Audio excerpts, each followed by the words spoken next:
পিপাসু ভক্ত যারা, তারা সর্বত্রই পৃথিবীর শেষ মাথা থেকে এই মাথা পর্যন্ত বিস্তৃত। আর এই বিস্তারে ভগবান বিভিন্নভাবে নবরূপে অবতীর্ণ হচ্ছে, বিভিন্ন জায়গায় আচার্য রূপে অবতীর্ণ হয়েছে, বিভিন্ন অবতার আচার্য রূপে অবতীর্ণ হয়েছে। কেউ শেষ নাগের অবতারে অবতীর্ণ হয়েছে, লক্ষণ অবতার, সেখানে রামাচার্য নাম হয়েছে। কেউ বা বায়ু অবতারে অবতীর্ণ হয়েছেন আচার্যগণ। আমরা যে সুধার স্বামীপাদ পাচ্ছি, মধ্বাচার্য পাচ্ছি, না সকলেই সাধারণ কেউ নন। এরা সকলেই ভগবানের নিত্য সিদ্ধ ধামে নিজস্ব পার্ষদ। এই পার্ষদগণ এসে আমাদেরকে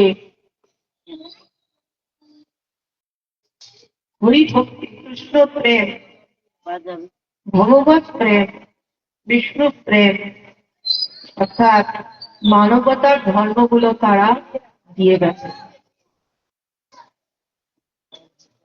তো এখন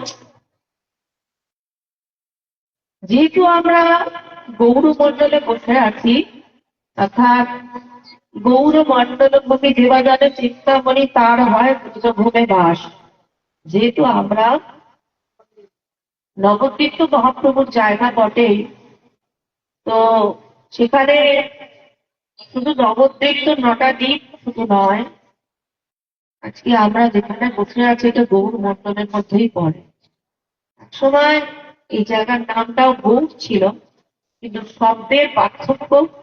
আমার মহাপ্রভু, আমার নিতাই যে প্রাণধন গৌর, সেই গৌরের বানান হচ্ছে গয়ৌকর বৈশূন্য।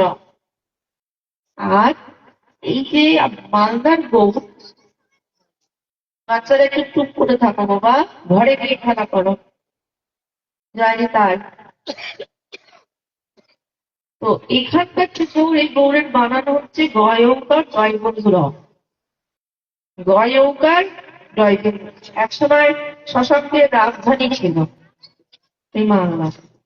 আবার একসময় এখানে মুসলিম শাসনও ছিল। এই এখান থেকে গোটা বাংলা বঙ্গকে শাসন করা হতো। এই গৌর নামটা কেন বলতে পারবেন? কেউ বলতে পারবেন এই গৌর নাম কেন? এখানকার নাম যে গৌর, গৌরবঙ্গ এক্সপ্রেস, গৌরবঙ্গ বিদ্যালয়, এই যে গৌর, গৌরটা কিসের থেকে এসছে বলতে পারবেন? কেউ বলতে পারবে? মায়েরা কেউ বলতে পারবে গৌর নামটা কোথা থেকে এসছে? না, গৌরের বানান আলাদা, সেই গৌর আলাদা, এই গৌর আলাদা না। মহাপ্রভুর বানান হচ্ছে গয়ঙ্কার বৈষ্ণব, আর মালদার যে গৌর, এটার বানান আছে গয়ঙ্কার দয়বিন্দুরা। এই গয়ঙ্কার দয়বিন্দুরা, এই গৌর আর গৌরের পার্থক্যটা বলে দিই। পার্থক্য হচ্ছে এখানে মালদার যেমন আম বিখ্যাত, একসময় গুড় বিখ্যাত ছিল। মালদার গুড় বিখ্যাত ছিল। এই গুড়ের থেকে গুড় গুড় গুড় গুড় করতে করতে গোড় গোড় গোড় গোড় হতে হতে গৌড়ে দাঁড়িয়েছে। এই গুড় থেকে, মালদার গুড় বিখ্যাত থেকে সেখানে নাম দাঁড়িয়েছে গৌড়। তো সেই গৌড়ের যে মধ্যে, মালদার মধ্যে যেমন বৃন্দাবনে তারা মহাপ্রভু সেখানে বিশ্রাম করেছিলেন। রূপ সনাতন নামে দুটি পদ্ম, পদ্ম বাগান থেকে কাদার মধ্য থেকে দুটি রূপ সনাতন নামক দুটি পদ্মকে তুলে নিয়ে গিয়ে বৃন্দাবনকে প্রকট করালেন। কারণ দেখুন, হাজার হাজার বছর আগেকার কথা, সেই কথা কি করে আমরা জানি বলুন তো? কবে রামলীলা গেছে, কবে কৃষ্ণ লীলা গেছে, এগুলো জানছি কি করে? গৌর লীলা হয়ে গেল অনেক কাল, সেটা জানছি। কেউ না কেউ মাধ্যম হচ্ছেন, বাহক হচ্ছেন, কথার বাহক, কথার বাহক। সেই কথাটাকে বহন করে, লীলাটাকে বহন করে নিয়ে তারা লেখনী রচনা করছেন, মুখে মুখে ছড়াচ্ছেন, কিছু লৌক কথা হচ্ছে, কিন্তু প্রামাণ্য হচ্ছে লেখা। কারণ লেখা কারা লিখতে পারে? বিভিন্ন প্রমাণের সঙ্গে যারা পণ্ডিত। সাধারণ মানুষের কথায় কথায় অনেক গল্প গ্রাম থেকে বাইর হয়ে যায়। শুরু করি একটু আর খুব লঘু কথা দিয়ে। সত্যি কথা, ওই নদিয়া থেকে কলকাতার ওইদিকে যেতেই দেখবেন প্রচুর দুর্গাপুজো হয়। আর মদনমোহন, ওখানেও প্রচুর মদনমোহনের সেবা হচ্ছে। জমিদাররা, রাজারা অনেক ঠাকুর সেবা বসিয়েছেন। যেমন কোচবিহারের রাজার মদনমোহন আছে, সেরকম শোভাবাজারের মদনমোহন আছে, বাগবাজারের মদনমোহন আছে, কলকাতাতেও আছে। তো বিভিন্ন জায়গায় যে ঠাকুররা রয়েছেন, বিভিন্ন জায়গায় দেখেন দেখেন ইতিহাস, দেবী পূজা হয়, অনেকের দেখেন গণেশ দুর্গা পূজা হয়। সেই পূজার মধ্যে এক বাড়িতে এরকম প্রবেশ করেন যে হচ্ছে তাদের নিয়ম হচ্ছে দেবী পূজা হয়ে যাওয়ার সঙ্গে সঙ্গে একটা করে গাছ লাগানো হয়, বেল গাছ। এবং দেবী পূজার মধ্যে ওনাদের নিয়ম হচ্ছে একটা করে বেল গাছ কাটতে হয়। এইটা কেন? বলে এটা কোনো বিধিবৎ নিয়ম না। মানে কেন, কি কারণে হয়েছিল? মূলত দেবীর যখন আটচালা নিয়ে ঢোকা হচ্ছিল, তাদের যে প্রথম যিনি পূজা পত্তন করেন অর্থাৎ শুরু করেন, তখন সেই আটচালাটি যাওয়ার সময় একটা সামনে বেল গাছ ছিল, বড় বেল গাছ। সেই বেল গাছটায় আটচালা বেঁধে যাচ্ছিল। মানে আটচালাটা ঢুকছিল না বলে, বেঁধে যাচ্ছিল বলে ওই গাছটা কাটানো হয়েছিল। সাধারণ যে তার সন্তান সন্ততি কারণ তো বুঝলো না, জানলো না। এখন তারা ভেবে নিলে এটাই নিয়ম, দেবী আসার আগে একটা করে বেল গাছ পুঁততে হয় চলে যাওয়ার পর, এবং আসার সময় একটা বেল গাছ কেটে ফেলতে হয়। তো এইরকম লোকে লোকে মুখে মুখে অনেক কথাই প্রচলিত, যেটার মধ্যে বাস্তবতা কম আছে। কিন্তু আমরা দেখছি কোথায়? শাস্ত্র গ্রন্থকে আমরা আশ্রয় করেছি, যেখানে মহাত্মাগণ, সাধুগণ, ঋষিগণ এবং শাস্ত্র প্রণেতাগণ তারা যেটা ভাব দ্বারা পরিপুষ্ট করে, জ্ঞানের দ্বারা পরিপুষ্ট হয়ে তারা লিপিবদ্ধ করে গেছেন এবং আমাদের দ্বারে দ্বারে যেটা পৌঁছে দিয়েছেন। এই যুগে আমরা এই যে বৃন্দাবন অভিমুখী মন ভক্তদের হয়েছে কি না বলুন? সবাই একবার করে বলেন যে বৃন্দাবন যাওয়ার বড় ইচ্ছা, সবার ইচ্ছা বৃন্দাবন যাব, ব্রজে যাব, ব্রজে বাস করবো। বলে ব্রজে বাস করার ইচ্ছা কোথা থেকে আসলো ভাই? বলে শুনে শুনে যারা যারা ব্রজে গেল তারা তারা এসে বলল, শুনে শুনে ইচ্ছা হলো। যেমন নরোত্তম দাস ঠাকুর বললেন, হরি বলবো আর মদন মোহন ঘেরবো, এই রূপে সে ব্রজের পথে বলছেন। তো কি বলছেন? তাহলে এই নরোত্তম দাস ঠাকুর কে? নরোত্তম দাস ঠাকুর যিনি হোক, তার কলেবরটি হচ্ছে নিত্য আনন্দ স্বরূপ দিয়ে পড়া। মানে নিতাই যাদের প্রেম দিয়ে নরোত্তম দাসের ঠাকুর শরীরটি গড়া, মনটি গড়, দেহটি গড়। সোনার কানে সোনার মালা, সোনার গলার মালা ভাঙলে সোনা। তাহলে ভক্ত, ভক্তের উপাদান কি? ভক্তি।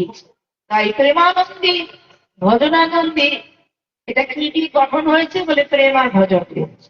নরোত্তম দাস যদি বলে থাকেন হরি বলবো আর মদন মোহন হরিব,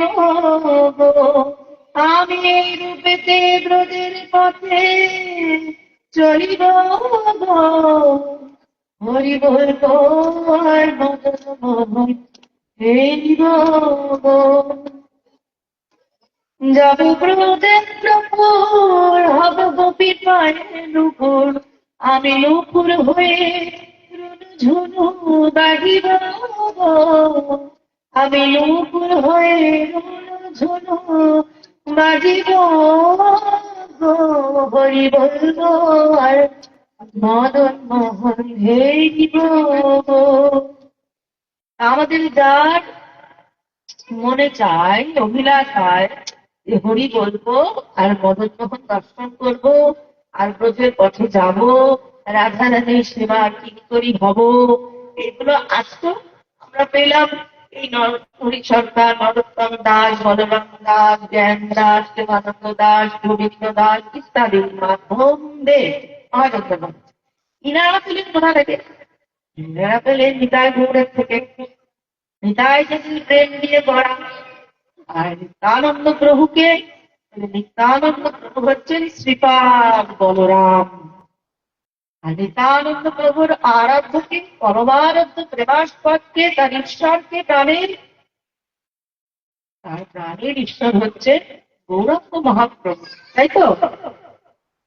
চুপচাপ না বসে শোনা যাবে না, স্থির হয়ে না বসে প্রভুর কথা শোনা যাবে না। এটা হলো কি ঝাড় ঝাঁটাতে পারবে, এ কথা ও কথা বলে আপনাদের ঝাড় ঝাঁটা দিয়ে পরিষ্কার করে চুপচাপ বসানো হলো। এবার কথায় আসি, যে মহাপ্রভুটি কেমন, যে মহাপ্রভু দেখুন, সেই সময় আজকে থেকে 550-600 যত পুরনো দিকে যাবেন, সেই সময় নিয়ম আচার জ্ঞান খুব কঠোর ছিল।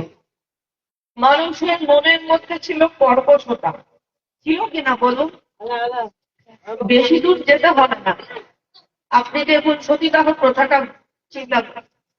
একজন কুলি ব্রাহ্মণের এখনো সতীর মাছ, সতীর বর এগুলো আছে, 35 জন স্ত্রীকে একসাথে পুড়িয়ে দেওয়া হচ্ছে। হ্যাঁ, এটা তো ধর্মের মধ্যেই পড়ে, ধর্মের মধ্যে অন্ধতাও আছে। আবার ব্রাহ্মণ স্নান করে আসছেন, যদি কুকুরের দর্শন পেল, যদি সূত্রের দর্শন পেল, আবার কে স্নান করলো গঙ্গা থেকে? সূত্রের দর্শন মাত্র গিয়ে আবার গঙ্গা স্নান করলেন, আবার উঠে আসছে। খানিকটা আমিও দেখেছি ছোটবেলায়। তো যেই দর্শন হলো, নবদ্বীপে থাকার জন্য কিছু কঠোরতা, অনেক কিছুই দেখা গেছে, সঙ্গে সঙ্গে আবার স্নান করে। তো চলছেই, এটাই নিয়ম, এটাই নিয়ম, এটাই নিয়ম, এটাই নিয়ম। এই নিয়মকে যখন নিয়ম অনেকদিন চলে, কোন প্রথা কোন রীতি যখন বহুদিন ধরে চলে, তখন তাদের দোষ উৎপন্ন হয়। কথা বলবে না, সেরকম ধর্মের ক্ষেত্রেও একটি ধর্ম যখন বহুদিন ধরে চলতে থাকে একই রকম ধর্মের মধ্যে, সেই রবীন্দ্রনাথের কথায় চিরতন হরকা নিষ্ঠা অনতি সোনার তন ছন্দে করতেছে নর্তন, মানে নরমচরণ নেই, এর কোনো নরমচরণ নেই। এইভাবে ওঠা, এইভাবে বসো, এইভাবে শো, এইভাবে খাও। গীতায় বলতো পাগল, প্রেমে পাগল, তো প্রেম হলে পাগল হতে হয়। যারা যারা এসেছেন, যে যে সময় আচার্যরা যে যেখানে মানে উপস্থিত হয়েছেন, প্রকট হয়েছেন, তারা কি করেছে, সেই সময়কার যে ময়লা ঝাড়ুদারের কাজ করেছে। সরাও ময়লা, মনের ময়লা সরাও, মনের ময়লা পরিষ্কার কর, মনের ময়লা পরিষ্কার করতে হবে। এই মনের ময়লা পরিষ্কার করতে গেলে প্রথম পদক্ষেপ তাদের নিতে হয়েছে, সমাজ তাদের মেনে নেয়নি, পরিবার তাদের অনেক সময় সমর্থন করেনি। যুগের থেকে বাইরে গিয়ে, প্রচলিত প্রথার বাইরে গিয়ে যে কোনো কিছু নতুন কিছু তৈরি করতে গেলে কারোর সমর্থন পাওয়া যায় না, পাওয়া যায় কি? যেরকম গৌরহরি যখন এই আব্রাহ্মণ চণ্ডালে সকলকে দিয়ে যখন প্রেমদান করতে থাকলেন, তখন প্রথমেই তাকে কেউ নেননি। শুধু মনে করবেন না মূর্খরা গ্রহণ করেননি, মহাপ্রভু তো পণ্ডিত, এটা হতে পারে যে মূর্খরা পণ্ডিতের ভাষা গ্রহণ করেনি, পণ্ডিতেরা পণ্ডিতের ভাষা গ্রহণ করেন না, বিশেষ করে মূর্খরা যাও বা করে, পণ্ডিতরা পণ্ডিতের ভাষা গ্রহণ করে না। কেন? যে পণ্ডিতের মধ্যে আত্মসম্মান, আত্ম অহংকার থাকে, নিজের সর্বশ্রেষ্ঠ জ্ঞানী বলে তার মধ্যে অহমিকা থাকে। সেই জন্য তিনি যেটা করে এসেছেন, তারা যেটা করে এসেছেন, হঠাৎ করে নতুন এক অল্প বয়স্ক যুবক, হ্যাঁ, তিনি এসে নতুন ভক্তির কথা শোনাবেন, আর সেটা আমাদের মেনে নিতে হবে, এটা আমরাই কি মানবো? কিন্তু তার গুণটা কিন্তু, তার গুণ হচ্ছে, যদি বলেন রূপ, প্রথমে রূপে আসি, আমরা কথাই বলি রূপ, কথা বলবেন না, আশেপাশে চুপ থাকো, নিবেদন করি। তো প্রথমে হচ্ছে রূপ, বলে রূপ কিরকম? রূপ হচ্ছে কোটি কোটি কামদেবের মতো রূপ। আর বলছে এই ত্রিতাপ জ্বালায় কিরকম ভাবে তাকে আশ্রয় দিচ্ছেন বলে কোটি চন্দ্রের মতো সুশীতল। আর যদি ভাবেন যে মাতৃত্ব, গৌরের মধ্যে মাতৃত্ব, এটি পুরুষের মধ্যে মাতৃত্ব, আপনি কৃষ্ণকে মা বলে ডাকবেন?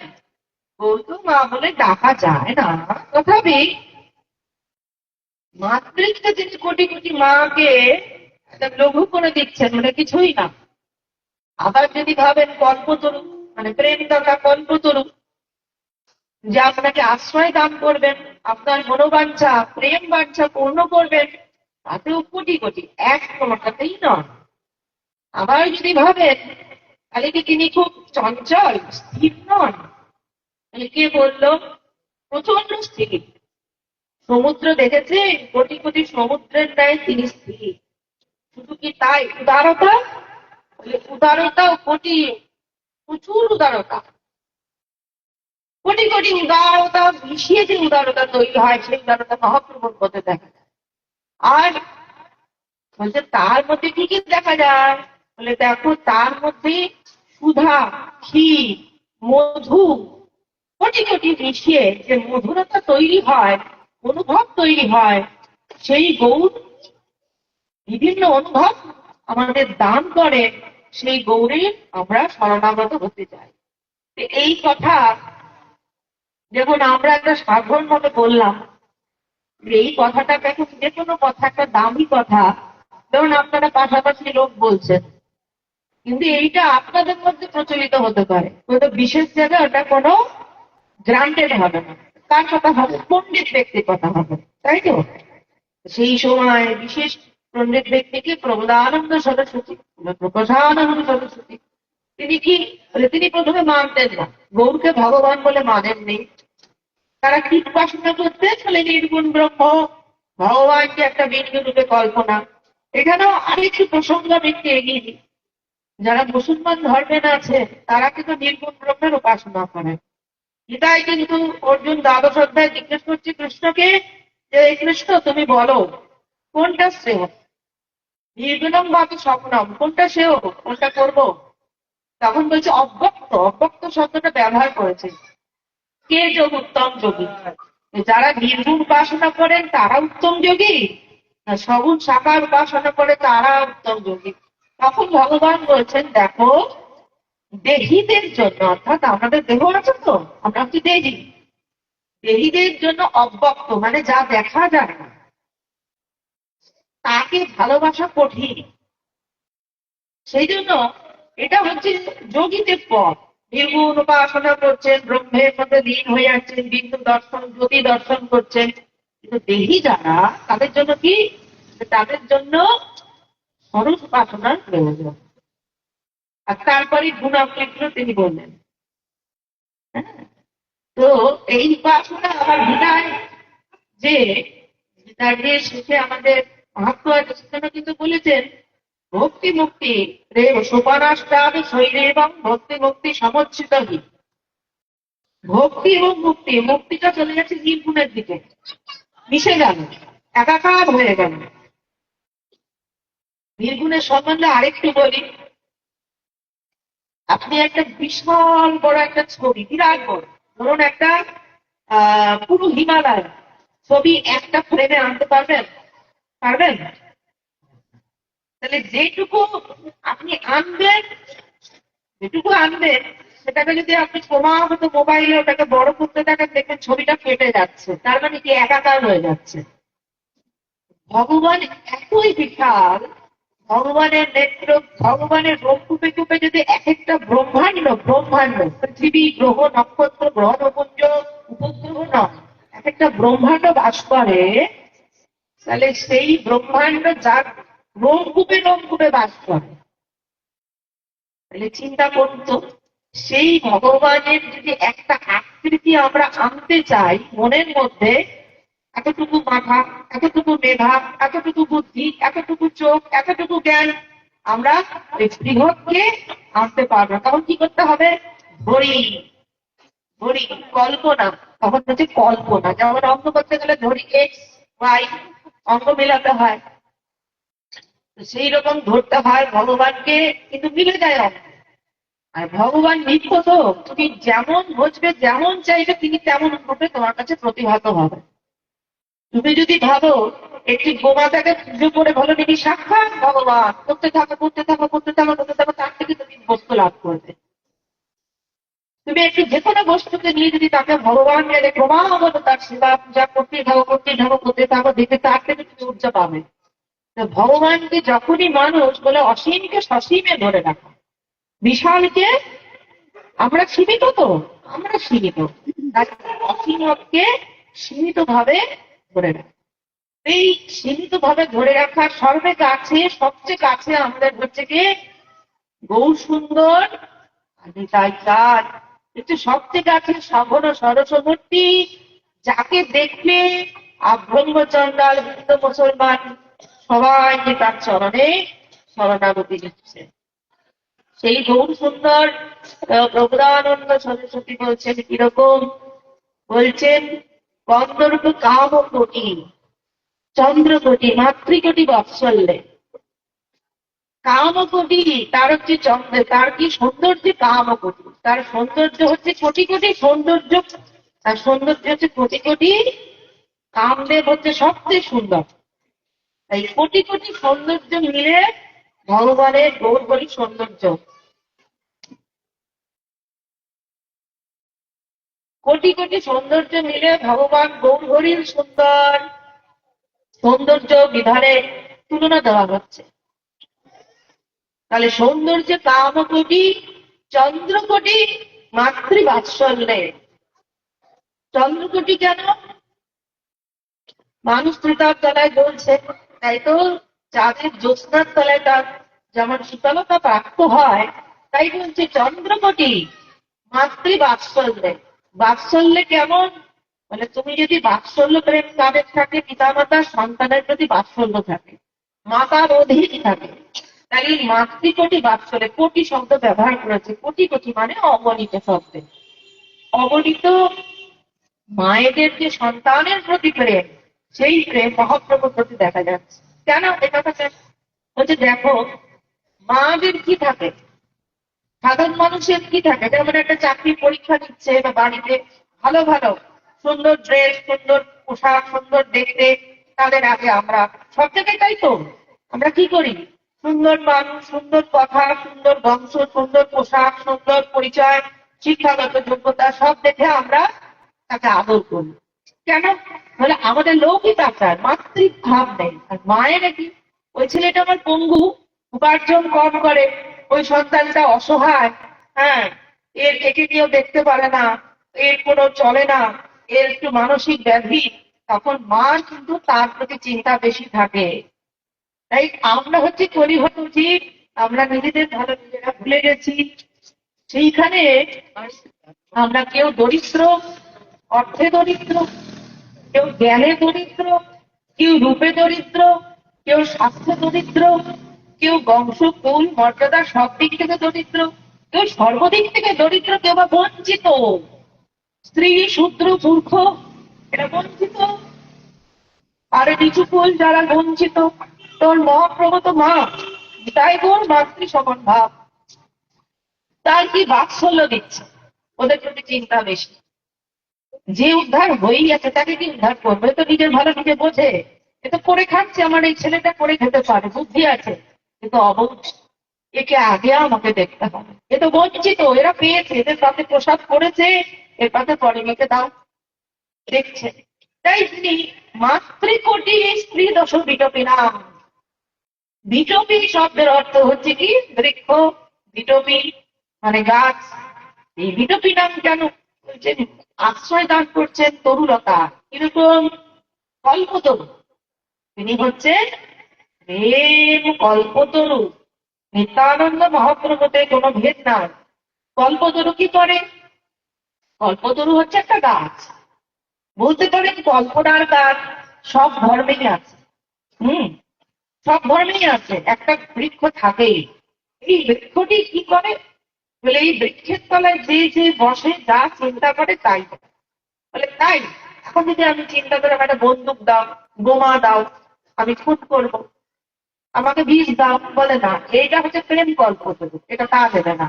তোমার যেটা প্রয়োজন, তোমার যে অপ্রাপ্তি, অর্থাৎ তুমি কে? তুমি হচ্ছে ঈশ্বরের অংশ, তাই তো? এক হচ্ছে ভগবান আর হচ্ছে জীব। এই জীব আর ভগবানের মধ্যে পার্থক্য কি? মানে জীবের যে সত্তা অর্থাৎ জীবাত্মা, সেও কিন্তু সব চিত আনন্দময় আত্মা। তাই আত্মার গুণ এক। তাহলে ভগবান পরমাত্মা তার গুণ এক, তাহলে আমি আর ভগবান এক। হচ্ছে এইখানে হয়ে গেল অভেদ। এখানে কি হলো? অহং ব্রহ্মাস্মি হয়ে গেল, যে আমি আর ভগবান এক হয়ে গেল। কিন্তু এইখানে পার্থক্য কোথায়?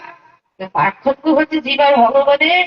দেখো, এই আমাজন জঙ্গলে যখন আগুন লাগলো, তখন কি কোনো জল দিয়ে কোনো কিছু ভাবে তাকে নেবানো গেছিল? কেন? কেন যায়? আপনার এখানে প্রদীপটা ছিল, নিশ্চয়ই নিভে গেছে। যে পঞ্চপ্রদীপ দিয়ে আরতি হইতে নিভে গেছে, কেন নিভে গেছে? আমাদের জঙ্গলের আগুনটা নেবে নেই।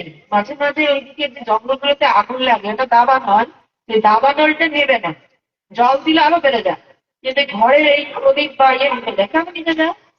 বলে ওটা বলছে কোয়ালিটি এক, কিন্তু কোয়ান্টিটি পার্থক্য, পরিমাণগত পার্থক্য। জীব হচ্ছে এতটুকু, ভগবান হচ্ছে এতটুকু। কত বড় তা জানা নাই। সেই জীবের মধ্যে যে বস্তুটা আছে, সেইটা ভগবানেরই অংশ, গুণগত মান এক। হ্যাঁ, আপনি যদি এখন সমুদ্রের থেকে এক বাটি জল নিয়ে আসেন, ওটাকে ল্যাবরেটরিতে টেস্ট করেন, দেখবেন যা গুণ আছে, আর সমুদ্রের জল নিয়ে টেস্ট করে দেখবেন একই গুণ। তাহলে কি? গুণগত মান এক, কিন্তু পরিমাণগত পার্থক্য। হ্যাঁ, ভগবান হচ্ছেন বিশাল বিভু, আর আমরা হচ্ছে ক্ষুদ্র। আমরা যদি ওই বৃহতের সঙ্গে লেগে থাকি, হে কৃষ্ণ, হে যাদব, হে মাধব, হে গোবিন্দ, হে রাধে, হে নিতাই ভাগবত, যদি বলতেই থাকি বলতেই থাকি বলতেই থাকি, তখন দুয়ের সঙ্গে দুয়ের লিঙ্ক হয়ে যায়। কি হয়ে যায়? দুয়ে একে দুয়ে একে একে দুই হয়ে যায়, লিঙ্ক হয়ে যায়, সেই দুটো লিঙ্ক হয়ে যায়, যুক্ত হয়ে যায়। ওটা তখন কি বলবো? কঠিন ভাষা থেকে সহজ ভাষায় যোগ, ওটার নামই যোগ। যতক্ষণ আপনি যুক্ত হয়ে গেলেন, আপনি যোগী হয়ে গেলেন। আপনি কিন্তু যোগী। যোগী অনেক রকমের যোগী। শ্রীমদ ভাগবত গীতায় 18টা যে অধ্যায়, প্রত্যেকটা বলছে বিষাদ যোগ, তাই তো? সাংখ্য যোগ, জ্ঞান যোগ, কর্মযোগ, এই যে এইগুলো, কর্মসন্ন্যাস যোগ, ভক্তি যোগ, এই যে যোগগুলো আমাদের আসছে, যোগ হলেই এভাবেই হোক যোগ। এই যোগটা আমাদেরকে কি করতে হবে? যোগটা মহাপ্রভু বলল ভাগ করে নিতে হবে, ভাগ করে নিতে হবে। এই যোগটাকেই ভাগ করে সবার মধ্যে ভাগাভাগি করে নিতে হবে, একা পেলে হবে না। তাই মহাপ্রভু আস্বাদন করলেন কোটি রৌদার্য সারে, মাতৃকোটি শ্রী দশপীঠারম কোটি রৌদার্য সারে, মানে উদারতাই কোটি কোটি উদারতা তার সঙ্গে মিলিত হয়েছে। উদারতায় মহাপ্রভু একটু একটু উদার, কোটি কোটি মানে অসংখ্য ঔদার্য তার চিত্তের মধ্যে বিস্তার করছে, এত উদার দিন। তার স্পর্শ যেই পাচ্ছে, যেমন চুম্বক, চুম্বকে যদি আপনি লোহা ঘষতেই থাকেন, কথা বলবেন না।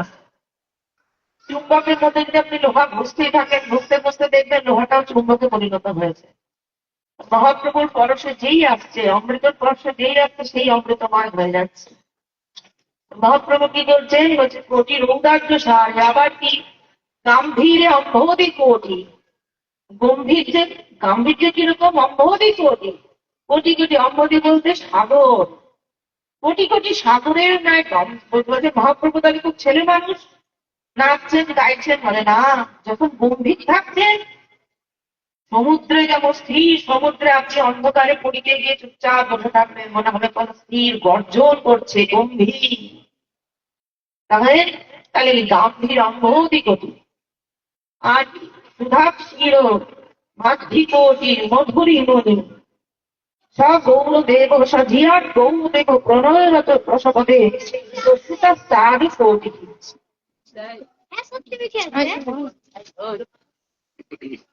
গৌর হরি কেমন বলছেন যে প্রণয় রসপদে দোষিতা শ্রাদ্ধ করছি। আমাদের এইটা পাওয়ার দরকার কি মহাপ্রভুর এটা মন্দির করতেন। মহাপ্রভু কি কি মহাপ্রভুর এখানে কি কি রূপ আসলো, কি কি গুণ আসলো, তাহলে গম্ভীর্যে অম্বরী কোটি সুধা ক্ষীর মধু মধুরী মণি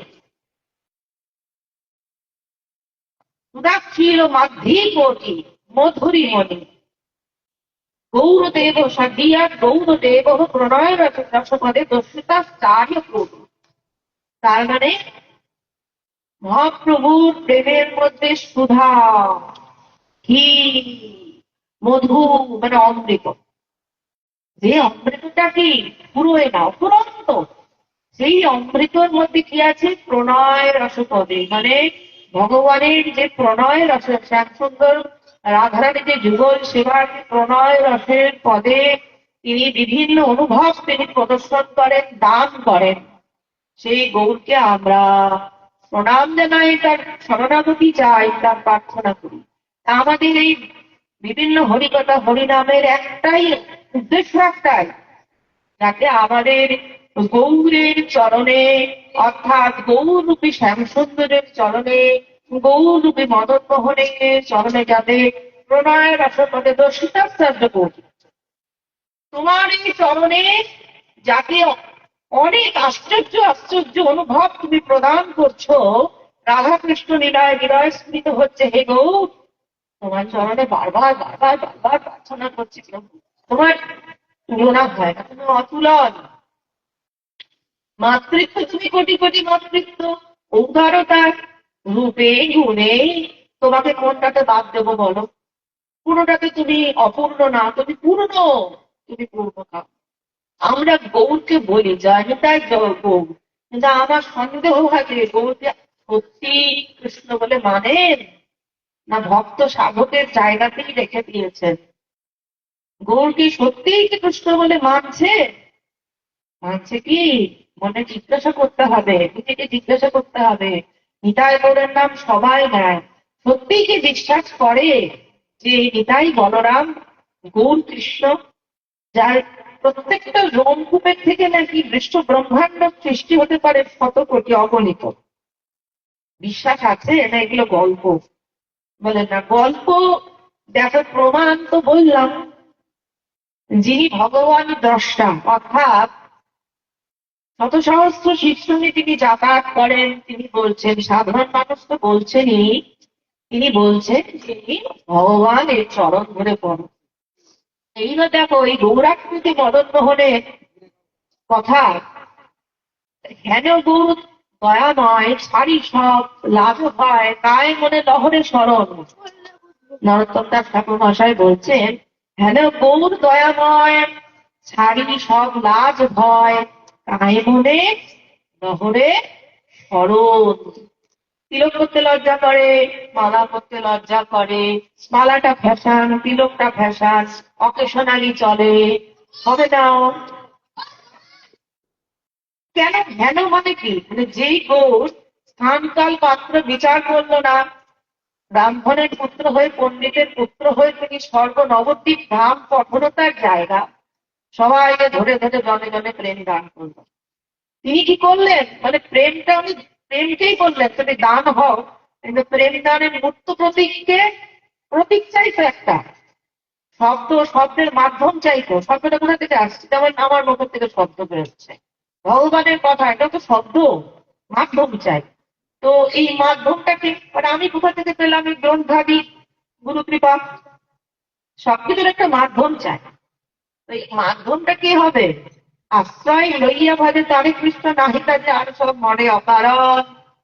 তাহলে বিষয় গৌর হলো, আশ্রয় কি হবে? আশ্রয় নিতাই চাপ, নিত্যানন্দ বিনা তুমি প্রেম পাইতে না। তাই গৃহপতি ধরো নিতাই। যদি তোমার রোজে রাধা কৃষ্ণের লীলা যদি তোমার আস্বাদনের ইচ্ছা থাকে, তাহলে নিতাই মিলে রাধা কৃষ্ণ পাইতে নাই, গৃহপতি ধরো নিতাই পায়। তাহলে এটা কথার কথা না, কিন্তু কথার কথা আপনি রাধা রাধা নাম করুন, কৃষ্ণ কৃষ্ণ নাম করুন, হরি নাম করুন, যাই করুন, কিন্তু হরিনামটা সর্বব্যাপী প্রচার করেছে নিতাই গৌর। অত্যন্ত স্বতন্ত্র প্রভু যারা না বোঝেন না হয় নিস্তার। যেমন নিত্যানন্দ চৈতন্যের নাই পাত্র বিচার, সে যেমন ভালো মন্দ বিচার করলেন না, কিন্তু অত্যন্ত স্বতন্ত্র প্রভু, এই কিন্তু স্বতন্ত্র কলির অবতার। তাকে যদি তুমি আলাদা ভজন না করো, নিস্তার নেই, তাহলে হরিনাম তোমরা যারা যারা আপনারা মালা নিয়েছেন তাদের কিন্তু একবার গৌর নিতাই গৌরকে স্মরণ করে তারপরে কিন্তু কৃষ্ণ লীলায় প্রণাম জানিয়ে তাকে ঢুকতে হবে সবকিছু করে। তদ্রূপ পাঠ কীর্তন শুরু করতে গেলে গৌর দিয়ে শুরু হয়, কিন্তু গৌর দিয়ে যে শুরু হয়, গুরু দিয়ে শুরু হয়। গুরু এবং গৌর এবং নিত্যানন্দ তত্ত্ব, এই তিনটেকেই আমরা অবহেলার দিকে ফেলে দিয়েছি কিনা বলুন? এটা একটা কথার কথা। না গুরুর প্রতি অসীম শ্রদ্ধা আছে, না নিতাই গৌরের প্রতি শ্রদ্ধা আছে, না গৌর সুন্দরের প্রতি আমাদের অসীম শ্রদ্ধা আছে। তাই বলছি, হ্যালো গৌর দয়াময়, ছাড়ি সব লাজ ভয়, লাজ ভয় ছেড়ে দিন। তাই মনে শরীরের সঙ্গে এবং মনের সাথে, শরীরে যেমন হাততালি দিয়ে বলছেন জয় গৌর, কর্ম করতে হবে, কিন্তু হাতের নাম করতে হবে, হাততালি দিতে হবে, মুখে নাম করতে হবে, তাই মনে লহরে স্মরণ।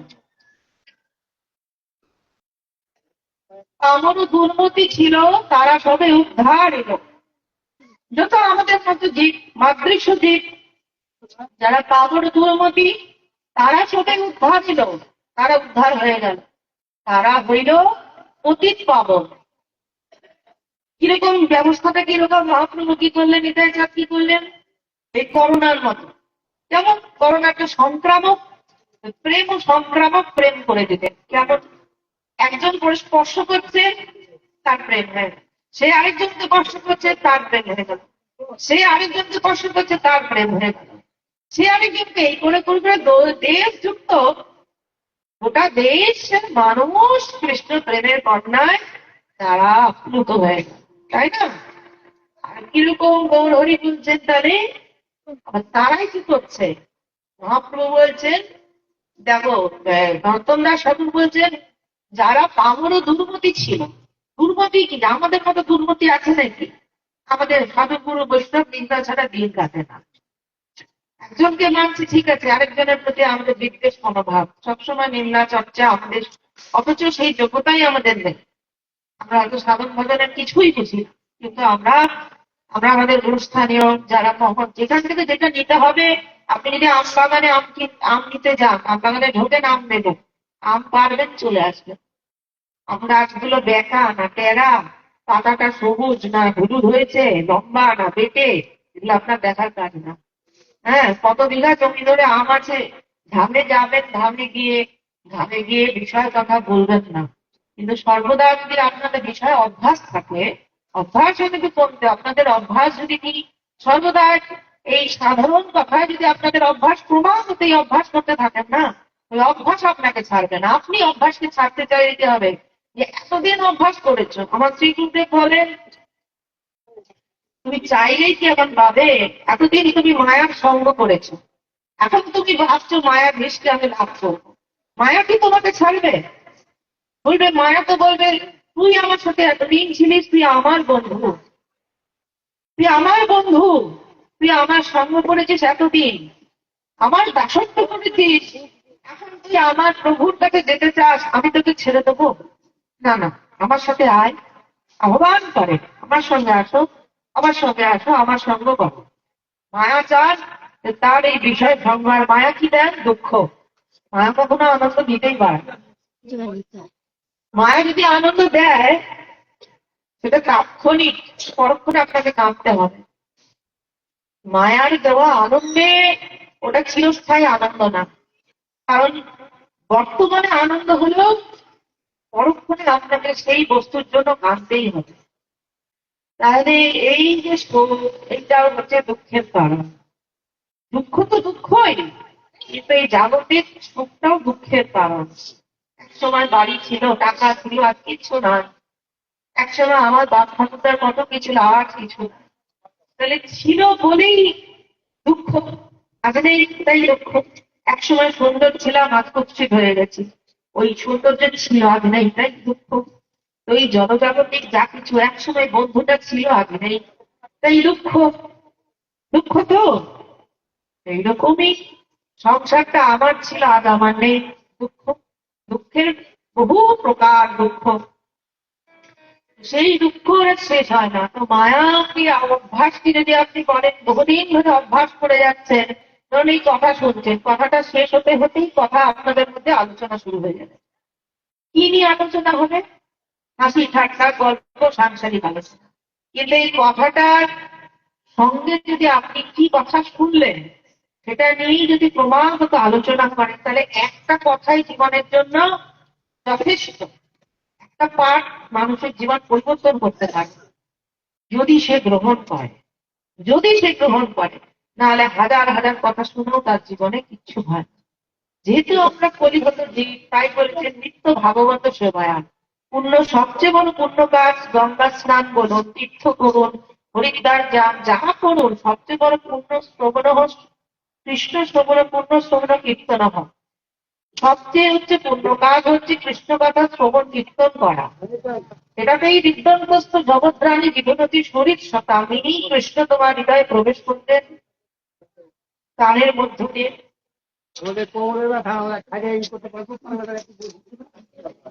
তিনি কি করছেন? তিনি আমাদের শরীর সদবন্ধু, এই কৃষ্ণই আমাদের হৃদয় কানের ভেতর দিয়ে প্রবেশ করে হৃদয়ের ময়লা প্রবেশ পরিষ্কার করবে।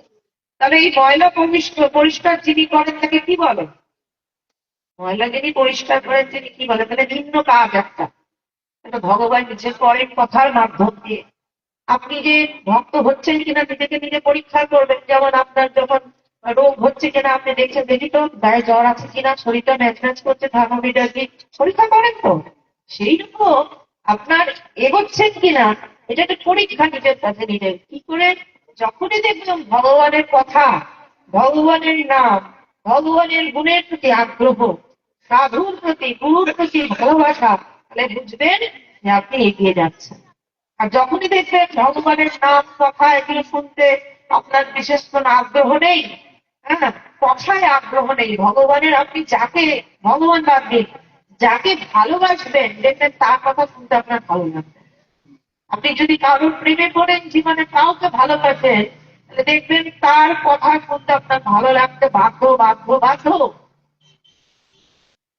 কথা হচ্ছে প্রথম একটা বস্তু যেটা দিয়ে আপনার থার্মোমিটার পরীক্ষা করা যায় যে আপনার শরীরে কৃষ্ণ প্রেমের বিরহের বা প্রেমানন্দের সেই জ্বর আপনার দেহে প্রবেশ করেছে কিনা।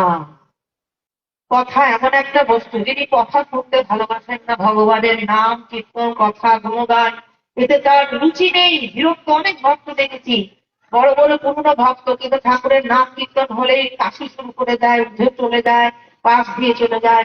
কিন্তু যদি তাকে একটা সিনেমা সিরিয়াল গল্প নিন্দা সূচক কিছু বলা হয়, মনোযোগ সহকারে, তখন তার পায়ে ব্যথা, কোমরে ব্যথা, চোখে ব্যথা, কাজ কিছু থাকে না। এটা বাস্তব কথা। এটার মানে কি? ভগবানের নামে কথায় তার অরুচি, তিনি যেমনই হোক, হ্যাঁ, তার সঙ্গ আমাদের চলবে না, চঞ্চলতা থাকবে না সেখানে, তাহলে নেশা নেশা হয়ে যায়। তো তাই বলছে যে ভগবান গৌর হরিকে যিনি ভালোবাসবেন তার কি হবে? তিনি নিজেও পতিত পাবন হয়ে যাবেন। ভগবান নিজেই পতিত পাবন, ভগবানের একটা নাম তো, তিনি পতিত পাবন। আর আমারও দুর্মতি ছিল, তারে ঘোড়া উদ্ধারিল। আমাদের মতো আমার দুর্মতি সেই যুগে নাকি 550 যুগের আগে, 600 যুগে, 600 বছর আগেও নাকি আমার দুর্মতি আমাদের মতো নাকি কিছু ছিল, কিছু কিছু ছিল, তাদের নাম কাটে মনে বলা যায়, কিন্তু এখন তো বোঝা যায় না। আমরা সকলেই আমার দুর্মতি, ওই তার মধ্যে কিছু কিছু ভগবান ঢুকে বসে আছেন। সোনার একটি সোনার টুকরোগুলো, সোনার মালাগুলো, হীরের খণ্ডগুলো ডাস্টবিনে গড়াচ্ছে। ওই ডাস্টবিনকে আমাদের দেহ মন, আর সোনা হচ্ছে গিয়ে ওই ভগবানের স্থিতি জীবাত্মা। এই পড়ে আছে, নোংরা সরিয়ে পুরানির মতো আমাদের এই মূল্যবান বস্তুগুলো তুলে নিয়ে আসতে হবে। বাবারও দুর্মতি ছিল, তারে করে উদ্ধার এলো, তারাও হইল পতিত পাবন, তারাই শুনতে হয়ে গেল, তারাই আবার প্রচার শুরু করে দিল, তারা ধরে ধরে নাম করতে শুরু করে দিল। তো প্রেমাবেশে না, প্রেমাবেশে হাসি কাটে নৃত্য গীত করিলাম, প্রভু প্রেমাবেশী নৃত্য গীত করছেন, দেখি লোকের চিত্তে চমৎকার হয়ে না। এইসব দেখে সাধারণ লোকের চিত্তে চমৎকার হয়ে গেল। বাহ, কি সুন্দর, এরকম তো কখনো দেখিনি। সন্ন্যাসী কিন্তু নাচ গান নিষেধ। যারা সন্ন্যাসী তাদের মূলত এই যে আমাদের দশনামী সম্প্রদায়, অর্থাৎ শঙ্করাচার্য থেকে যে সম্প্রদায় নেমে এসেছে, এই সন্ন্যাসী সম্প্রদায়, সেখানে হচ্ছে স্থিরতাই মন, জ্ঞান স্থিরতা, এটাই আসল জ্ঞান। কিন্তু সেখানে কিন্তু এই নৃত্য করা, গীত করা কিন্তু নিষেধ। কিন্তু সেখানে গৌর হরি বাঁধ ভেঙে দিয়ে, যেমন চাঁদের হাসি বাঁধ ভাঙলো, সেখানে ভেঙে গেছে। যেমন উঠলে পরে আলো, সেরকম মুছলে আলো এসে জ্যোৎস্না এসে ভাসিয়ে নিয়ে যাচ্ছে। প্রথমে তো নদিয়ার গ্রাম ভাসিয়েছে, নবদ্বীপের গঙ্গা নদিয়ার আশেপাশে গাঙ্গেয় উপত্যকা গুলো ভাসিয়ে দিয়েছে। আস্তে আস্তে কাটোয়া গেছে, ভাসাতে ভাসাতে ভাসাতে অদ্বৈত শান্তিপুরের ওখানে গেছে, সেখান থেকে বৃন্দাবন ধাম, নীলাচল ধাম, এই সমস্ত ভাসি প্রেম সমস্ত ভাসিয়েছেন। সেই প্রেম ভাসিয়েছেন। আরো নিতাই চাঁদ তো গোটা জায়গায় কোথায় কোথায় যে প্রেম দিয়ে বেরিয়েছেন তার কোনো ঠিক ঠিকানা নেই। অনেকে জানেই না তারা কেন কৃষ্ণ ভাজে, অনেকে জানেই না। খুঁজতে খুঁজতে খুঁজতে খুঁজতে দেখা যাবে কোনো এক পরিব্রাজক, কোনো এক গৌরীয় বৈষ্ণব পরিব্রাজক, কোনো এক বৈষ্ণব পরিব্রাজক, দেখো সেই কোনো এক বৈষ্ণব পরিব্রাজক থেকে নিত্যানন্দ স্বরূপ কিনা খুঁজতে হবে। যদি মন থাকে, তাই না, যদি ইচ্ছা হয় যে আমি খুঁজবো তো, আমার গৌরকে খুঁজবো তো। মানুষ যাকে খোঁজে ঠিক কোন বাড়ি ঠিকানা জানেন, নাম জানেন, পাড়াটা জানেন, আর কোন পাড়ায় ভালো করে জানেন। একটা পাড়ায় গিয়ে প্রত্যেক বাড়িতে বাড়িতে যে অমুক নাম, অমুক অমুক অমুক, কোন বাড়িতে না, ইনি না, ইনি এই নামের আরেকজন না, ইনি না, ইনি নারায়ণী না, ইনি না। প্রতিটা কেন, কোথায় আমার সে প্রাণের বন্ধু, কোথায়, আমাকে তাকে খুঁজে বার করতে হবে। প্রেমাবেশে হাসি কাটে নৃত্য গীত করিলা, তাহা দেখে সর্বলোকের চিত্তে কি হলো, চমৎকার হইলা। কেন বলছে, প্রভুর এই যে প্রেম নৃত্য দেখে সবাই তাইলে শুনি, লোকে শুনে কি করছে, আইলা দেখিবারে, দেখতে আসলো। প্রভুকে দেখার জন্য সমস্ত লোক চলে আসলো। কি বা বস্তু, কি এসেছে দেখি তো, অদ্ভুত কোন বস্তু। প্রভুর রূপ প্রেম দেখে কি হলো, তাদের হইল চমৎকার। তার একটু প্রেম দর্শন করে সবাই চমৎকার হয়েছে। তখন তো আমি কি কৃষ্ণ নাম লোকমুখে শুনি অবিরাম। কি হচ্ছে, প্রভুর রূপ দেখছেন, প্রভুর রূপ দেখে তারা হাসছেন, কাঁদছেন, তারা কৃষ্ণ নাম শ্রবণ করছেন। আর প্রভুর রূপ প্রেম, প্রেম যেমন রূপ তেমন, দেখে চমৎকার চিত্তে লোকের প্রাণে চমৎকারিত হয়ে গেলেন, আশ্চর্য হয়ে গেল এরকম রূপ।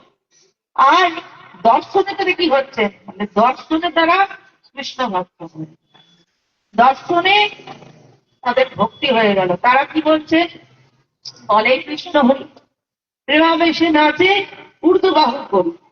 দর্শনে তারা বৈষ্ণব হয়ে গেল, মহাপ্রভুকে দর্শন মাত্র বৈষ্ণব হয়ে গেল।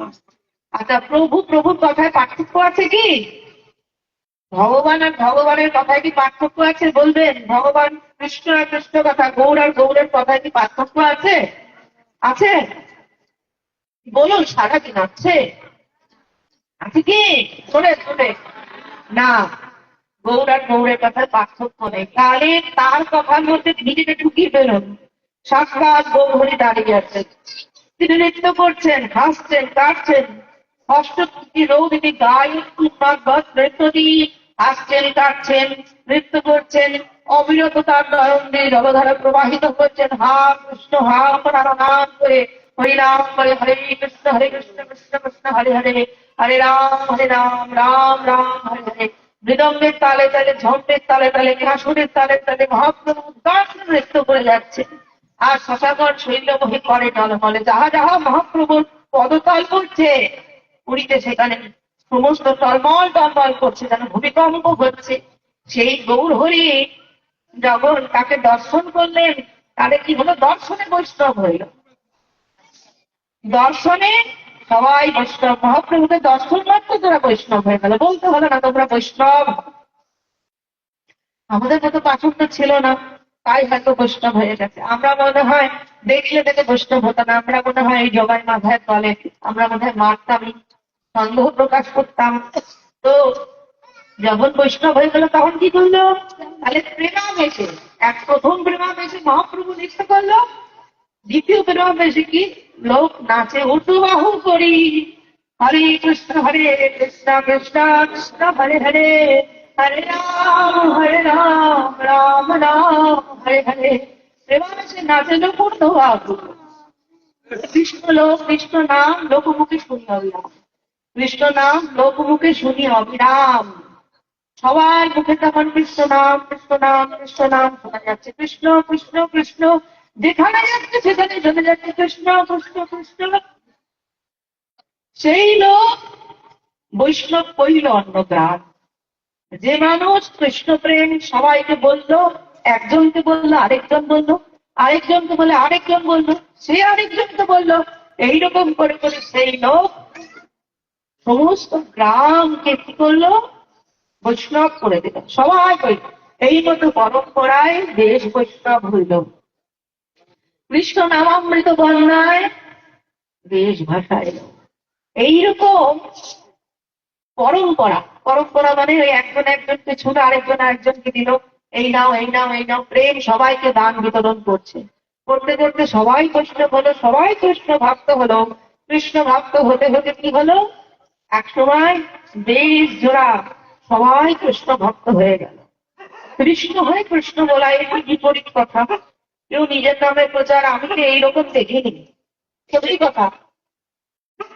মানুষে বলে পড়েছি, বাবা মার মুখে শুনেছি, শ্রী গুরুদেবের মুখে শুনেছি, নিজের প্রশংসা থেকে করতে হয়, নিজের প্রশংসা থেকে করতে হয় না। এতে যে ভোর হরি কি করলেন, কি লজ্জার বিষয় প্রভু। কেন? তুমি না কৃষ্ণ, তুমি কৃষ্ণ হয়ে কৃষ্ণ বলছো, যেই গোপী সেই কৃষ্ণ, চরম বিরোধ। তুমি বলছো আমি গোপী, তুমি আবার দেখাতে দেবো আমি কৃষ্ণ, সাংঘাতিক ব্যাপার। বলি কৃষ্ণের অচিন্ত শক্তি অতি সুদূরবোধ। বলি কৃষ্ণের শক্তিটা হচ্ছে অচিন্ত, চিন্তার বাইরে। ভগবান এক অনেক হতে পারে। দেখা দেখছেন না, যত গোপী তত কৃষ্ণ, এক গোপী দুই কৃষ্ণ, দুই গোপী এক কৃষ্ণ, ইচ্ছা মতো সংখ্যায় অগণিত করে দিচ্ছেন। সেই রকম কৃষ্ণ হয়ে গেলেন। সেইবারে কি হয়ে গেলেন? যে নামে কৃষ্ণ এবং জীবে কৃষ্ণ। নাম হয়ে গেল নির্গুণ আর জীব হয়ে গেল সগুণ। আকার, জীবের আকার আছে, নামের তো আকার নেই, নিরাকার। এই নিরাকার আর আকার দুজনে মেলামেশায় তাদের হ্রাস হয়ে গেল, হলো কিনা? জীবাত্মা পরমাত্মায় হ্রাস হয়ে গেল। সেইখানে তিনি মহাপ্রভু সেখানে কি বলছেন? যে তোমরা পতিত পাবন হয়ে গেলে এখন জায়গায় জায়গায় প্রেম দান করো, আমার যশে সবাই যেন মত্ত হয়ে থাকে। অদ্বৈত প্রভুকে বললে মোর যশ যেন না তো সকল সংসার। আর যে ভক্তি বাঞ্ছা করে, হ্যাঁ ব্রহ্মাস, সেই যে ভক্তি বাঞ্ছা করে বেরিয়েছে, এইরকম ভক্তি দিলায় ঘরে ঘরে। কিন্তু নিত্যানন্দ হয়ে তোমরা একটু সাবধান।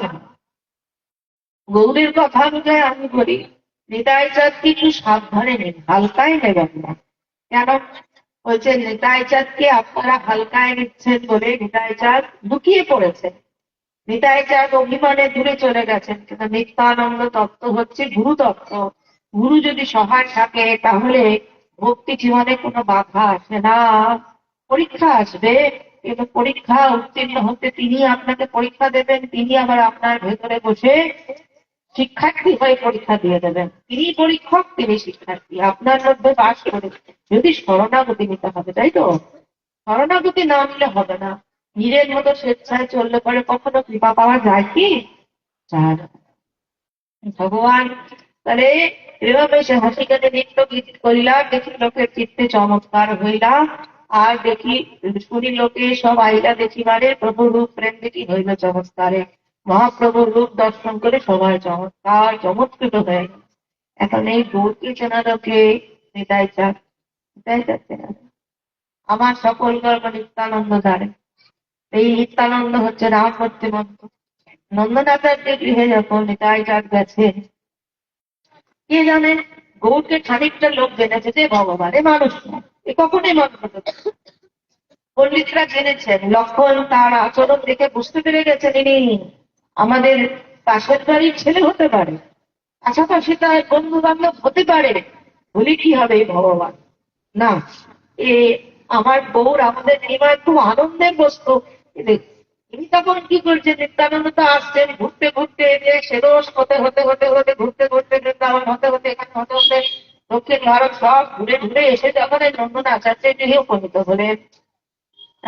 ইন্ট্রোডাকশন করতে হবে তো, পরিচয় করতে হবে, পরিচয় করা যে চেনে সেই তো পরিচয় করাবে। মহাপ্রভু চেনেন, তখন তিনি শ্রীবাসকে ইশারা করলেন, শ্রীবাস একটু দেখিয়ে দাও তো এটুকে। তখন শ্রীবাস তখন ভাগবতের একটু শ্লোক উচ্চারণ করে দিলেন যে কৃষ্ণ মৌরপিচ্ছ মাথা শিখিপুচ্ছ ধারণ করেছেন, মৃগমতো তিলক ধারণ করেছেন, নৃত্যরত রয়েছেন, আর হাতে তার মেনু রয়েছে, তাকে ফুৎকার দিচ্ছেন, সাথে গোপবৃন্দই রয়েছে, গলায় বৈজন্তী মালা রয়েছে। তিনি বৃন্দাবনে শপথ রমনা দ্রুতকীর্তি, হ্যাঁ বৃন্দাবনে যে মাটিতে তিনি সর্বদাই গায়ন এবং কীর্তন করে থাকেন, বংশীবাদন করে থাকেন, এই বাহা প্রিয়াম নাটকর বপুভু করময় করুণিকারম বিভ্রত বাচ কনক সবিষম বৈজয়ন্তী চ মালাম রমধান বেনরসু ধয়ান পুরয়ন গোপবৃন্দ হি সবৃন্দাবন সবৃন্দারণ্যম শপথ রমণম প্রতিশত গীত কীর্তি।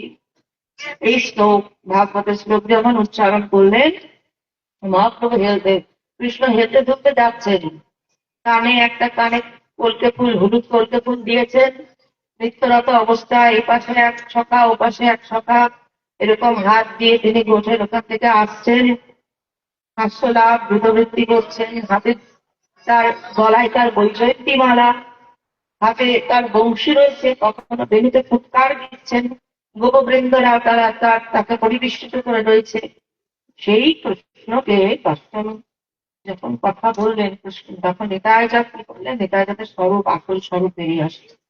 তখন তিনি হুঙ্কার করে অশ্রুরোদন তার ভাবাবিষ্ট অবস্থা তিনি পুনরায় তিনি প্রকাশ করলেন, এই দেখো আমি সাধারণ নই, আমি রূপে নিত্যানন্দ নই, আমি নামে নিত্যানন্দ নই, আমি রামমূর্তি মন্ত, আমি নিত্যানন্দ। আমার পর্যটন ভোজন ব্যবহার নিত্যানন্দ, বিনা কিছু নাহি করো। তোমার মহাপ্রভু বলেন, যেটা আমি বলি, তাই যদি বলে হ্যাঁ দেখো, মহাপ্রভুকে দিয়ে বলালেন দেখো আমি রামমূর্তি মন্ত, হ্যাঁ আমি নিতাই, আমার ভোজন আমার পর্যটন আমার ব্যবহারে দোষ দেখতে দিও না, আমার নিত্য আনন্দ বই আর কিছু নেই, আমি নিত্য আনন্দে স্থিত। তাকে কি বলা হয়, অবধূত। অবধূতের প্রথম এই অবধূত শব্দটা ভাগবত পাওয়া যায়, সুখদেব গোস্বামী বলছেন যেখানে অবজ্ঞা, যেখানে তাকে অবজ্ঞার সঙ্গে সাধারণ মানুষ যাকে দেখছে দন্ত বিকীর্ণ বেশম, মানে তার মাথার চুলগুলো এলোমেলো, শরীর অপরিচ্ছন্ন, মানুষ তাকে অবজ্ঞা করছে, এইরকম একটা স্থিতি হচ্ছে অবধূত। এইরকম ব্যক্তিকে বলা হচ্ছে। কথা না বললে একটু ভালো হয়, উচ্চারণ কম হলে পরে একটু ভালো হয়, ভক্তদের জন্যই ভালো হয়।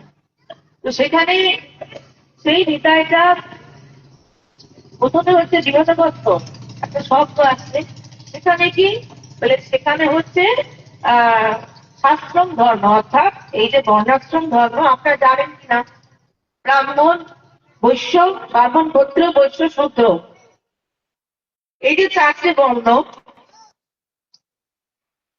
কোনোটাই হচ্ছে কারোর সাথে মারামারি করার জন্য নয়। পৃথিবীতে যত রকমের মানুষ তারা সৃষ্টি হয়েছে কাউকে কাউ মেরে ফেলা, কারোর সাথে কামড়া কামড়ে মারামারি করার জন্য, এটা একটা অঙ্গ, পুরো একটি দেহ। গোটা বিশ্ব ব্রহ্মাণ্ড গোটা পৃথিবীটিকে একটি দেহ মনে করে, শুধু ভারতবর্ষের একটি মাতা নয়, গোটা পৃথিবী মাতা। পৃথিবী মাতা তো ধরিত্রী মাতা, ধরিত্রী মাতার একটি দেহ। এই দেহর মধ্যে আমাদের মানব জাতি সবার উচিত সবাইকে ভালোবাসা, যার যার কর্ম শেষে করবে, এবং সবার কর্মের প্রতি সবার শ্রদ্ধা থাকবে, সবার কর্মের প্রতি সবার শ্রদ্ধা থাকবে। তো সেইখানে এই বর্ণাশ্রম ধর্ম বা ব্রহ্মচর্য, গার্হস্থ, সংসার, সন্ন্যাস এবং বানপ্রস্থ সন্ন্যাস, এই যে আশ্রম ধর্ম, এই আশ্রম ধর্ম এবং এই যে চারি বর্ণের ধর্ম, এরা যদি ঠিক মতো আমরা পালন করি, হাজার হাজার বছর পালন করলে পরে শ্রীমদ ভাগবতে আছে এর দ্বারাও ভগবত প্রাপ্তি হয়। ভগবত প্রাপ্তির অনেক উপায় আছে না, দানের মাধ্যম দিয়ে দয়া দান, তপস্যা জ্ঞান, তপস্যা ধ্যান, বিভিন্ন মাধ্যম। কিন্তু এই চাতুর্বর্ণ যে বর্ণাশ্রম ধর্মটাও যদি আমরা ঠিকঠাক কোনো বিদ্রোহ না করে, নিজের প্রতি যদি কোনো রকম এই বোধ না, শুদ্ধবর্ণতা, ইস আমার এরকম হলো না, বা এরকম আমাদের বঞ্চিত, বা কোনো রকম স্বাভাবিক ভাবে, একদম স্বাভাবিক সাথে যদি সেটা নিজের বর্ণাশ্রম ধর্মকে শ্রদ্ধার সঙ্গে পালন করে, তাও সে শ্রীহরি চরণ প্রাপ্ত হয়। যে কোনো ব্রতাদিকে, যে কোনো বস্তুকে, ব্রত হোক, যে কোনো নিয়মকে যদি যত শাস্ত্রোক্ত আছে সেগুলোকে যদি আমরা কেউ যদি একনিষ্ঠ ভাবে সেটাকে পালন করি, তাহলেই আমরা আমাদের ইষ্টকে প্রাপ্ত হতে পারি। সেইখানে প্রথম স্তর হচ্ছে গৃহদেবত্ব, তারপর হচ্ছে কুটিচক। এই কুটিচক কি, এগুলো একটা স্তর, মনে রাখবেন এগুলো জানার জিনিস। কুটিচক বলে সেখানে হচ্ছে জ্ঞান, জ্ঞান প্রথম, জ্ঞান অর্জন, শুধু জ্ঞান, জ্ঞান নিষ্ঠা, জ্ঞানের প্রতি শুধু জ্ঞান অর্জন, অধ্যয়ন করা, জ্ঞান নিষ্ঠা, জ্ঞানের মধ্যে নিজেকে আহত করা। হম তারপরে হংস, পরমহংস, এইগুলো স্তর ভেদ হতে হতে অবধূত। অবধূতের কি, অবধূত নারায়ণ সমাস, তিনিও যান, ভগবানও যান। তার চিত্তে নারায়ণ, তার শরীরে নারায়ণ, তিনি নারায়ণময় হয়ে যান, শ্রীহরিময় হয়ে যান। অবধূতের সঙ্গে ভগবানের কোনো পার্থক্য থাকে না। এই অবধূত যখন জানতেন নিত্যানন্দ অবধূত, অবধূতের সঙ্গে ভগবানের কোনো পার্থক্য থাকে না। তিনি বালকবান হতে পারেন, তিনি পিশাচবৎ হতে পারেন, তিনি ভালো পোশাক পরতে পারেন, তিনি উলঙ্গ থাকতে পারেন, তিনি সজ্জিত হতে পারেন, তিনি নিরাভরণ থাকতে পারেন, যে কোনো ভাবে উনি থাকতে পারেন। হ্যাঁ, তিনি মাটির থেকে, যেমন হরে রাম ছিলেন, হরে রাম বাবা তিনি ছিলেন, তিনি রামানব সম্প্রদায়, কিন্তু তিনি ওই অবধূত সম্প্রদায়েরই ছিলেন। এই মাটির থেকে ওনার এটা ভেঙে গেছে, মাটিতে এটা কলিযুগের ব্যাপার। কিছুদিন হলো, কয়েক বছরের মধ্যে তিনি গত হয়েছেন। ওই খাবার, ওই মাটির মধ্যে জল দিলে মাটির মধ্যে খাবার খেতে ভালোবাসতেন, শুয়ে শুয়ে ওগুলো আহার করতেন। মাটিতে হাত দিয়ে চেটে খেতেন। আর আচরণ দেখলে তার গলাতে হয়তো মালাও থাকে না, তিলকও থাকে না। আমাদের হয়তো সাধারণ মানুষ, আমরা তাদেরকে হয়তো মানে ছোট ছোট দেখতে পারি। তার দেখবেন একটা পিএইচডি লেভেলের মানুষের আচরণ আর একটা 9, 10, 8 বাচ্চা, তাদের পার্থক্য থাকে। তো ওনারা হচ্ছেন এই সাধন ভজনের অনেক উঁচু স্তরে, সেই জন্য তাদের কোনো আর ইয়ে নেই, কোনো তাদের সবকিছু সমান হয়ে যায়। তখন তাদের এমনকি প্রস্রাব পায়খানাও তাদের কাছে কোনো ওটা পদার্থের মধ্যে থাকে না, তখন সর্বময় হয়ে যায়। তারা মাটি মনে করে, এগুলো খেলনা মনে করে। তো সেই অবস্থায় নিত্যানন্দ প্রভু সেই অবস্থা, সেইখানে অবস্থান করেন। তিনি তো বলদেব অবশ্যই, তিনি তো শ্রীপাদ অবশ্যই, কৃষ্ণের দ্বারা অবশ্যই, প্রেমদাতা কল্পতরু অবশ্যই, কিন্তু তিনি অবধূত।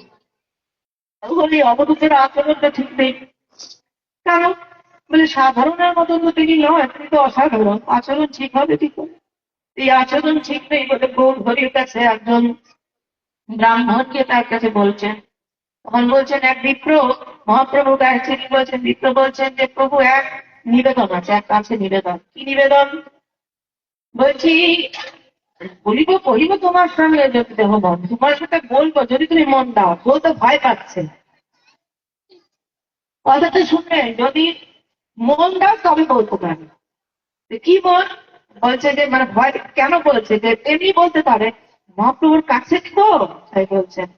বলে নবদ্বীপে গিয়া নিত্যানন্দ অবধূত কিছু তো না বুঝিময় করেন কিরূপ। নবদ্বীপে গিয়ে দেখছেন নিত্যানন্দ অবধূত, কিছুই বুঝতে পারছি না কি করে। কেন? বলছেন সন্ন্যাসে আশ্রমতান বলে সর্বজন, তিনি সন্ন্যাসী সবাই বলে, কিন্তু কর্পূর তাম্বুল ভোজন সর্বক্ষণ, মুখে সবসময় পান সুপারি, এগুলো বিলাসিতা, এগুলো হচ্ছে বিলাসিতা। মানে কর্পূর তাম্বুল সেবন ভোজন সর্ব, সন্ন্যাসী হয়ে পান খাচ্ছে, সবসময় মুখ লাল করে বসে আছে, কেমন লাগছে, ঠিক না? আর কি অনেক অভিযোগ আছে। বলে সন্ন্যাসী সন্ন্যাসী ধাতু দ্রব্য কলুষিত নয়। আপনারা হয়তো জানেন না, এর মধ্যে একটা কথা বলি যে কিছু নিয়ম আছে। যখনই আপনারা পাঠ কীর্তন শুনতে যাবেন, শিশুদের অবশ্যই তো কোনো সাধন ভজন যারা করেন তাদের বৈষ্ণবদের চরণ ধুয়ে নেওয়া করাবেন।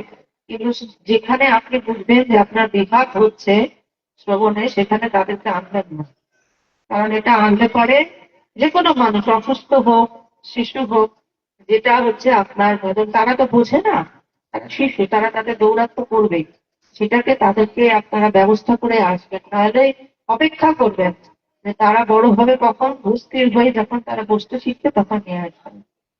আমার সন্তান যেরকম, আমার গৌরব কিশোরী, এরা খুব ছোট্ট অবস্থা থেকে পাঠে যেত। একদম মানে তখনই মানে প্রস্রাব পায়খানা করে এরকম অবস্থা থেকে, কিন্তু ধীর স্থির হয়ে যতক্ষণ পাঠে চুপচাপ বসে থাকতো, কিছু করতো না। কিন্তু এক একজন শিশুকে এক এক প্রকার।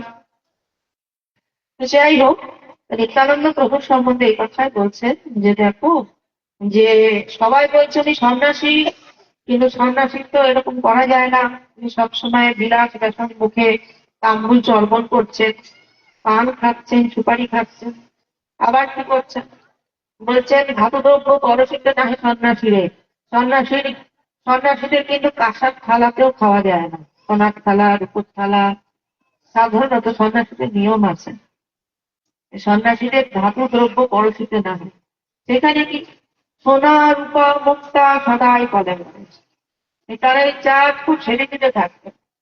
সোনার গহনা পরতেন, রূপোর গহনা পরতেন, মুক্ত করতেন, চরণে নূপুর পরতেন, হাতে বাজুতে তিনি পরতেন, হাতে পরতেন, হ্যাঁ, কোমরে পরতেন, একদম সম্পূর্ণ সেজে দিতে থাকতেন। অপূর্ব সুন্দর দেখতে ছিলেন ভগবান। তার একটু ভাবুন না, ভগবান তো কীর্তন করতে বলেছেন, ধ্যান করতে তো বারণ করেনি। বলেছে কি ধ্যান করো না? তাহলে আপনারা একটু ধ্যান করুন না, কথা শুনতে শুনতে ভগবানের রূপটা ধ্যান করুন, নিতাইদের রূপটা ধ্যান করুন।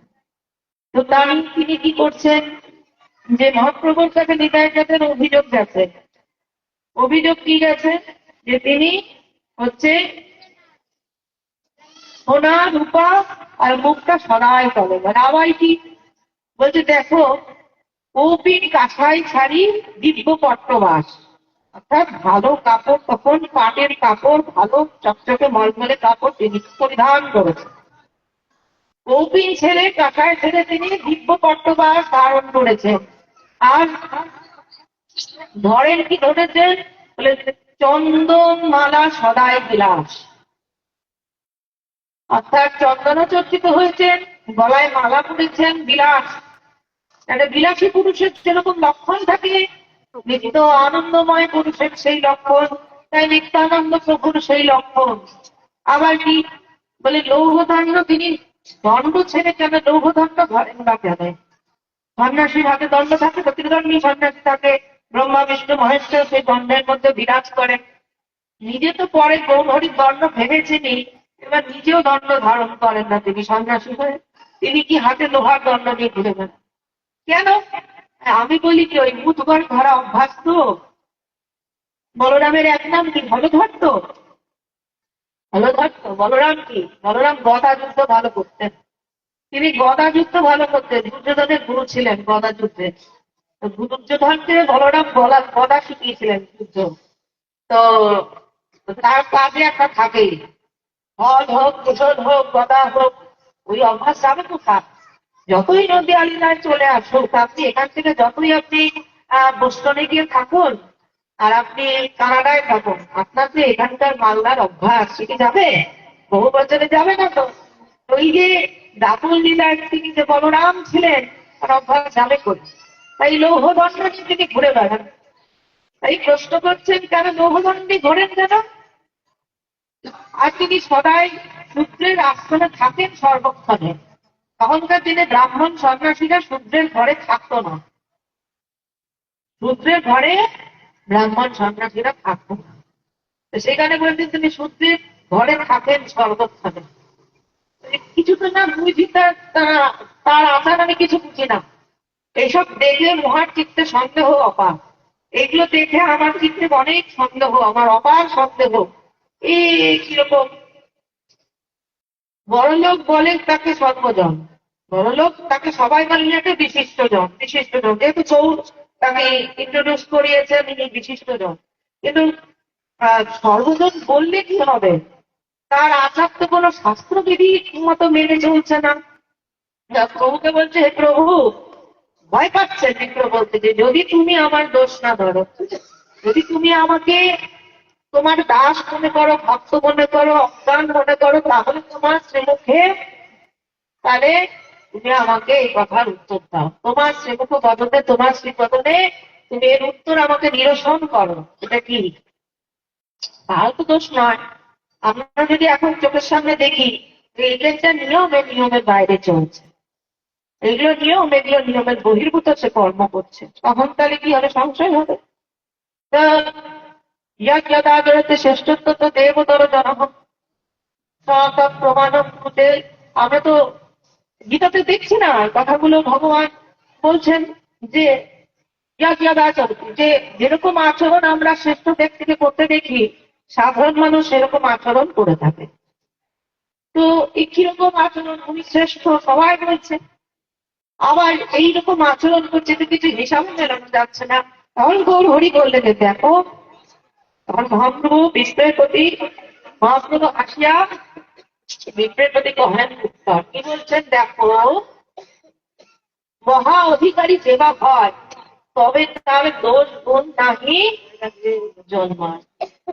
মহা অধিকারী যেবা হয় তবে তার দোষ গুণ নাহি জন্মায়।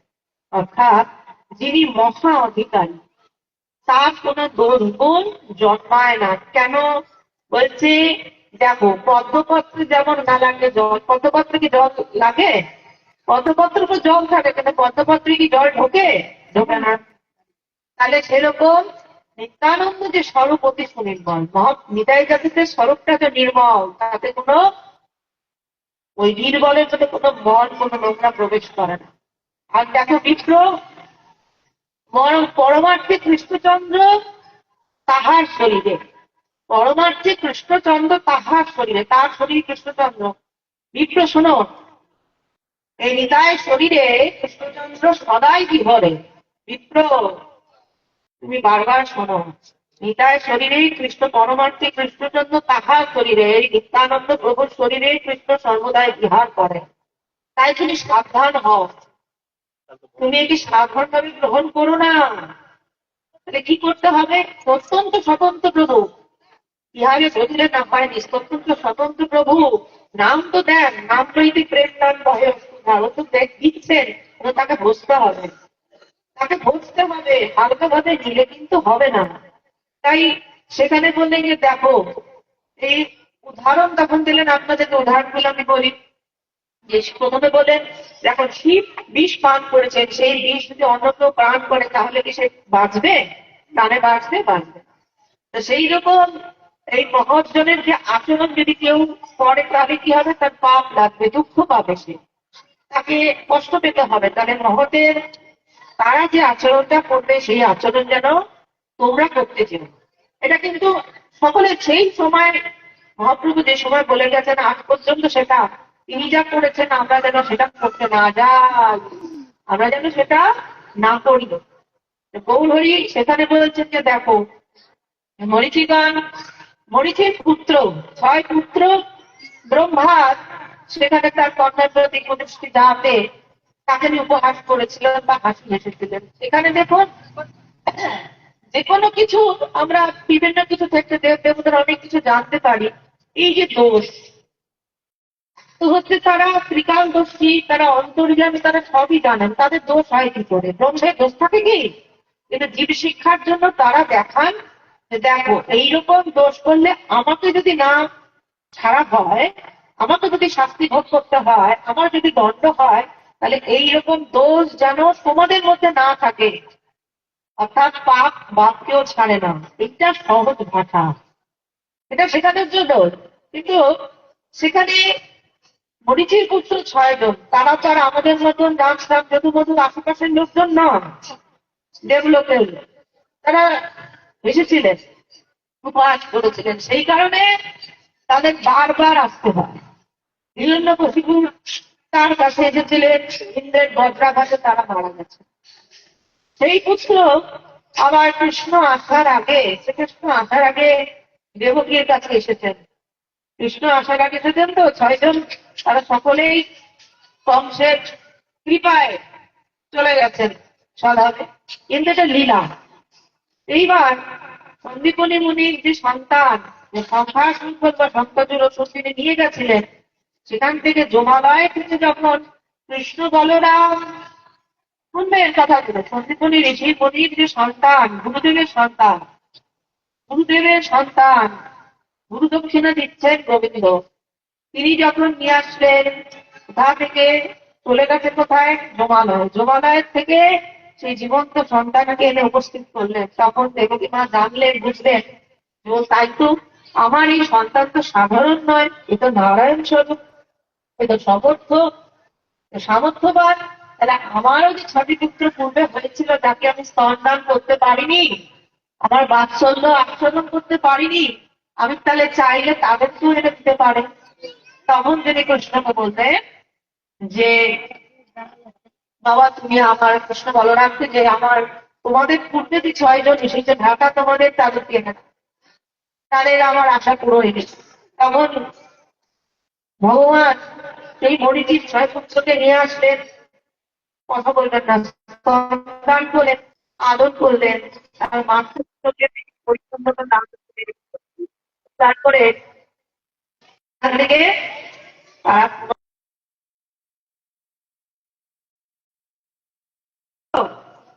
শিশু অবস্থায় তাদেরকে মেরে ফেলা হচ্ছে, দুঃখভোগ করতে হচ্ছে না? আরে শিশুকে আপনাকে মেরে ফেলা হলে আপনার কষ্ট হবে, তাহলে শিশুকে মারা হচ্ছে, তারও তো কষ্ট হচ্ছে। সেই কষ্টগুলো তাদের ভোগ করতে হয়েছে ওই এক মহা অধিকারীকে উপহাস করার জন্য। উপহাসের পাত্র নয়। আমার শ্রীগুরুদেব এই কথা সবসময় বলেন, কর্তুক অকর্তুক অন্যতা কর্তুক সামর্থ্যবান ইতি প্রভু। অর্থাৎ যেটা করা যায়, যেটা করা যায় না, যেটা অন্যথা করতুম, যেটা সর্বভাবে করা যায় এবং অন্যের জন্য করা যায় না, সমস্ত কর্ম, যত রকম ক্রিয়াকর্ম আছে, করণীয় অকরণীয়, সব ভগবান করতে পারেন। কারণ ভগবান হচ্ছেন সামর্থ্যবান, তিনি সব পারেন। তিনি এতটুকু ছোট হতে পারেন, হ্যাঁ, তিনি অননীয়ান, ছোট থেকেও ছোট হতে পারেন, আর মহৎ মহিয়ান, তিনি মহতের থেকেও মহৎ হতে পারেন, মহিয়ান হতে পারেন, আর ক্ষুদ্র থেকেও তিনি ক্ষুদ্র হয়ে যেতে পারেন। ভগবান সবকিছুর মধ্যেই প্রবেশ করতে পারেন, আবার তিনি নির্লিপ্ত থাকতে পারেন, থেকেও নেই, হাওয়ার মতো আছে সর্বত্র। এই বাতাস আছে বলেই আমরা বেঁচে আছি, কিন্তু দেখা যায়, কিন্তু আছি কারণ আমরা বেঁচে আছি, এই প্রমাণ। উনি সবকিছুর মধ্যে পরিব্যাপ্ত, তিনি নির্লিপ্ত, তিনি যুক্ত হন না। সেই ভগবান যখন বুঝালেন যে দেখো, দোষ কে ধরতে পারে, দোষ গুরু তার শিষ্যের ধরতে পারে, মানে উঁচু শ্রেণীর লোক নিচুর দোষ ধরতে পারে, মাস্টার মশাই ছাত্রকে দোষ ধরতে পারে, কিন্তু ছাত্র যদি ক্রমাগত, এখনকার বর্তমান অবস্থা আলাদা ব্যাপার, এটা নিয়ম বহির্ভূত ব্যবস্থা, যে মাস্টার মশাই নামটা বলতে পারেন না, বর্ণমালা চেনেন না, সেই ব্যবস্থার কথা বলছি না, কিন্তু যেটা নিয়ম হয়ে আছে, যে তিনি, আপনাকে যদি বিজ্ঞান শিখতে হয়, একটা বিজ্ঞানের ভালো শিক্ষকের কাছে দিতে হবে, গান শিখতে গেলে গানের তিনি গান ভালো জানেন, দেখেছে ভগবানের কথা, ভগবানের নাম, প্রেম ভক্তি পেতে গেলে যিনি প্রেম ভক্তিকে নিয়ে সর্বদাই হৃদয়ে আনন্দ অনুভব করেন, তার শরণাগতি আপনাদের দিতে হবে। যেটা গুরু চরণাশ্রয়, প্রথম হচ্ছে গুরু চরণাশ্রয়, আর হচ্ছে ভগবানের কথা কীর্তন শ্রবণ। তো আপনারা সবাই নিত্যানন্দ প্রেমে গৌরকে আস্বাদন করুন। আজকে এখানেই আমরা সমাপ্তি রাখবো।